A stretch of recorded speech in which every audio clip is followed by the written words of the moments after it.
मां के आंचल पर आंच नहीं आने दी और देश की रक्षा करते हुए हंसते हंसते अपने प्राण न्यौछावर कर दिए। लेकिन क्या कोई सैनिक देशभक्ति की इस हद तक भी जा सकता है कि वो अपनी मौत के बाद भी अपने देश की सीमाओं की पहरेदारी करे? क्या कोई सैनिक अपनी शहादत के बाद भी अपनी ड्यूटी पर लौट सकता है?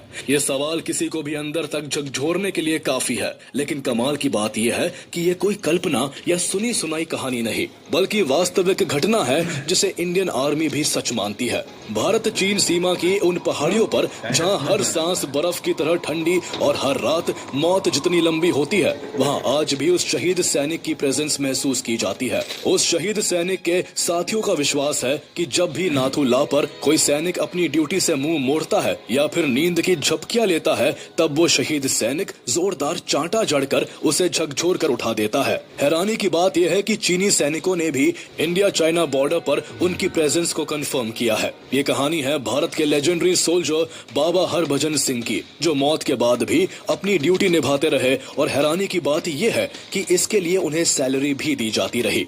उन्हें हर साल 2 महीने की छुट्टियां भी दी जाती और यहाँ तक कि प्रमोशन देकर उन्हें सिपाही से कैप्टन बना दिया गया।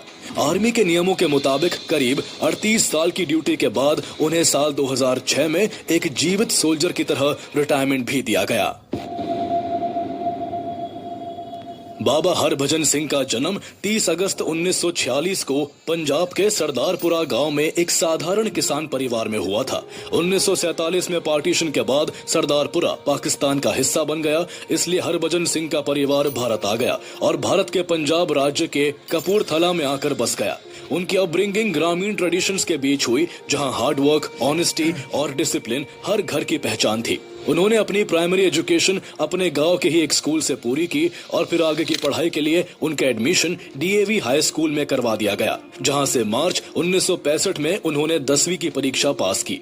वो बिल्कुल साधारण परिवार से आए थे, लेकिन बचपन से ही उनके दिल में गहरी देशभक्ति की भावना थी। यही वो कारण था कि 10वीं परीक्षा पास करने के तुरंत बाद वो आर्मी की भर्तियों में जाने लगे और अपनी काबिलियत के दम पर उसी साल इंडियन आर्मी में शामिल हो गए।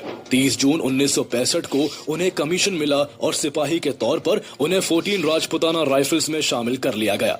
उस दौरान भारत और पाकिस्तान के बीच भयंकर युद्ध छिड़ा हुआ था और कहा जाता है कि उन्होंने उम्र कम होने के बावजूद इस युद्ध में वीरता दिखाते हुए दुश्मनों के दांत खट्टे कर दिए थे।